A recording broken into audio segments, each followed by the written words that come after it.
ওর মৃত্যুটা এমনিতেই আমাকে যে ট্রমা দিচ্ছে, ওর মৃত্যুটা আমাকে আসলে মানে পাথরই বানায় ফেলছে একরকম। এগুলো নিয়ে আমি আসলে কথা বলতে চাই নাই, কিন্তু আমার কাছে মনে হয় যে আপনারা গল্পের একটা পাতা পড়েই পুরো গল্পটাকে জাজ করতেছেন। একটা পৃষ্ঠা পড়েই পুরো গল্পটা সম্পর্কে আপনারা আপনাদের মনের মতো করে যা খুশি বলতেছেন। পাতার এক পাশ পড়ে আরেক পাশ পড়বেন না, এটা তো হয় না, তাই না?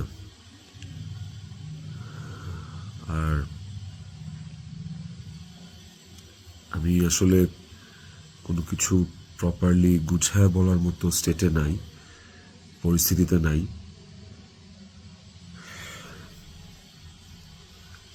আপনাদেরকে আমি কয়েকটা কোয়েশ্চেনের অ্যান্সার দেওয়ার জন্য আসলে ভিডিওটা করতেছি,